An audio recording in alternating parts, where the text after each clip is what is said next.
అందరికీ నమస్కారం. నా పేరు జ్యోతి మువ్వల. ఈరోజు రత్నమంజరి పార్ట్ 2 కథలోకి వెళ్ళిపోదాం. ఈ కథ మీకు నచ్చితే లైక్ చేసి సబ్స్క్రైబ్ చేయండి. పార్ట్ 1 విన్న తర్వాత మాత్రమే ఈ కథని వినగలరు. ఇక కథలోకి వెళ్ళిపోదాం. గిరీశం ఆగడాలకు హద్దే లేకుండా పోయింది. అలా మా నాన్నని డబ్బుల కోసం వేధిస్తూ వచ్చాడు. 2 నెలల గడువు ఇచ్చి డబ్బులు ఇవ్వకపోతే ఆ లాడ్జు, మా అక్క రెండూ వాడి సొంతమని చెప్పి బెదిరించాడు. అందుకే నాన్న ఈ లాడ్జిని అమ్మేసి ఆ డబ్బులు గిరీశానికి కట్టేసి ఈ ఊరు వదిలి అక్కను నన్ను తీసుకొని ఎక్కడికైనా వెళ్ళి తలదాచుకోవాలని అనుకున్నాడు. ఎన్ని బేరాలు వచ్చినా ఏదో రకంగా గిరీశం చెడగొడుతూ వచ్చాడు. ఎప్పటికైనా ఈ లాడ్జు, నీ కూతురు ఈ రెండూ నావే అని నాన్నకు గట్టిగా వార్నింగ్ ఇచ్చాడు. చేసేదేమీ లేక నాన్న పోలీసులకు కంప్లైంట్ ఇచ్చాడు. ఆ పోలీస్ ఎస్ఐ భూపతి డబ్బు మనిషి. డబ్బుకు కక్కుర్తిపడి కేసులను మాఫీ చేయగల సమర్థుడు. అందం, చదువు రెండూ ఉన్న అక్కకి తన జీవితం ఇలా గిరీశం చేతిలో బలయ్యే దుస్థితి ఏర్పడిందని, గిరీశం ఇంకా తనని వదలడని, తన వల్ల నాన్నకు నాకు ప్రమాదం అని తలచి ఊరు వదిలి పారిపోవాలని అనుకుంది.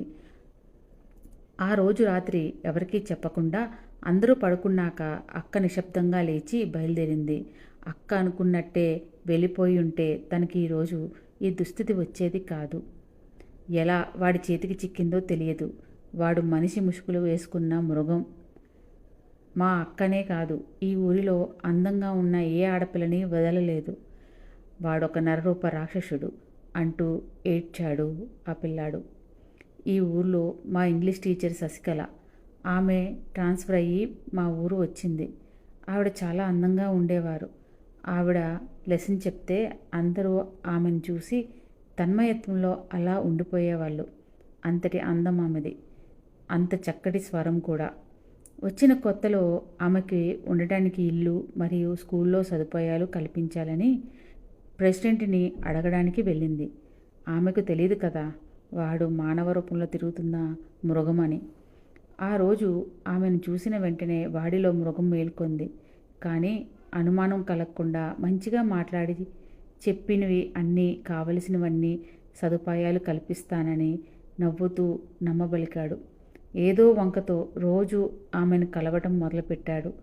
అతనితో మంచిగా ఉంటే ఊరిలో పిల్లలకి మంచి సదుపాయాలు కల్పిస్తాడని అనుకుంది ఆమె. అలా అనుకొనే వాడితో నవ్వుతూ మాట్లాడుతూ స్నేహంగా ఉండేది. కానీ వాడు రోజుకో అమ్మాయిని పిలిపించుకొని వాడి వాంఛ తీర్చుకునే రకమని ఆవిడికి తెలియదు. ఇష్టం లేకపోయినా బలవంతం చేసైనా చంపేసేవాడు. అలా ఎంతోమంది ఆడపిల్లలను చంపేశాడు. వాళ్ళ శాపమో ఆత్మఘోషో మా కుటుంబానికి ఈరోజు ఈ దుస్థితి ఏర్పడింది. అలా ఆ పిల్లాడు మాటలు విన్న ఆనంద్కి అనుమానం వచ్చింది. తప్పు చేసింది గిరీశం అయితే శాపం మీకెందుకు తగిలింది అని అడిగాడు. గిరీశం మీద ఎదురు తిరిగి భూపతికి కంప్లైంట్ ఇచ్చాడు నాన్న. భూపతి, గిరీశం ఒకటే పోయి నాన్నను అప్పు చేసిన డబ్బులు తిరిగి ఇమ్మని, డబ్బులు ఇవ్వకపోతే అక్కని తీసుకెళ్ళిపోతానని బెదిరించారు. ఇప్పుడు లాడ్జింగ్ తన వికృత చేష్టలకు అడ్డాగా మార్చేసుకున్నాడు. అలా గిరీశం లాడ్జింగ్కి తన చర్యలకు అడ్డాగా మార్చుకున్నాక ఆడపిల్లల జీవితాలను అర్ధాంతరంగా చిదిమేస్తూ వచ్చాడు. అలా గిరీశం ఈ లాడ్జిని తన చర్యలకు అడ్డాగా మార్చుకొని ఆడపిల్లల జీవితాలను చిదిమేస్తూ వచ్చాడు. అందుకే నాన్న అక్కని కాపాడుకోవడం కోసం గిరీశం చేస్తున్న అరాచకాలను చూసినా కళ్ళున్న గుడ్డివాడుగా మౌనంగా మిగిలిపోయాడు. ఒకరోజు మా ఇంగ్లీష్ టీచర్ శశికళను రమ్మని తనతో ఏదో ఇంపార్టెంట్ మ్యాటర్ మాట్లాడాలని గిరీశం పిలిపించాడు. టీచర్ శశికళ మా ఊర్లో 10వ క్లాస్ పిల్లలకి తగిన సదుపాయాలు లేవని ఎంఆర్ఓకి ఒక లేఖ రాశారట. దానికోసమే ప్రెసిడెంట్ పిలిపించారేమో అనుకొని ఆమె వెళ్ళింది. కానీ దుర్మార్గుడు ఎస్ఐ భూపతితో కలిసి ఆ రోజు టీచర్ మీద అగత్యానికి పాల్పడ్డాడు. టీచర్ పారిపోవడానికి చాలా ప్రయత్నించింది. కానీ చుట్టూ గిరీశం మనుషులు ఉండటం వల్ల తాను తప్పించుకోలేకపోయింది. అక్కడే నాన్న ఉన్నా కూడా సాయం చేయలేకపోయాడు. కానీ నాన్నని సాయం చేయమని ప్రాధేయపడింది శశికళ టీచర్.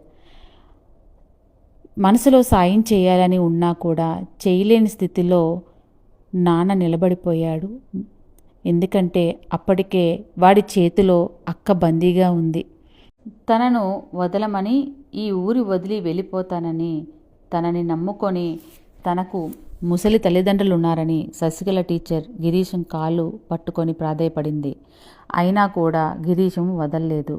నిజానికి గవర్నమెంటు ప్రతి సంవత్సరం పిల్లల చదువుల కోసం కొంత డబ్బు శాంక్షన్ చేస్తూ ఉండేది.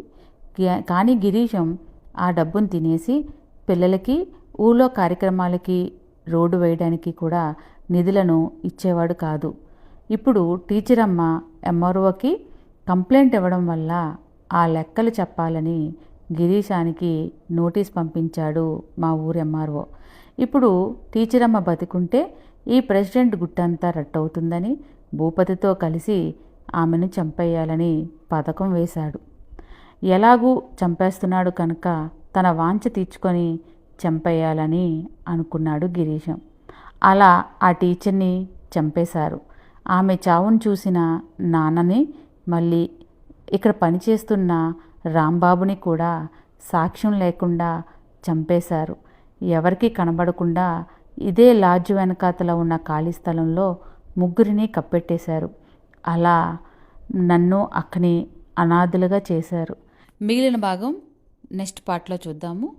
ఈ కథని నచ్చితే ప్లీజ్ సబ్స్క్రైబ్ చేసుకోండి. మీకు కథ నచ్చితే కామెంట్ చేయండి, లైక్ పెట్టండి. ధన్యవాదాలు.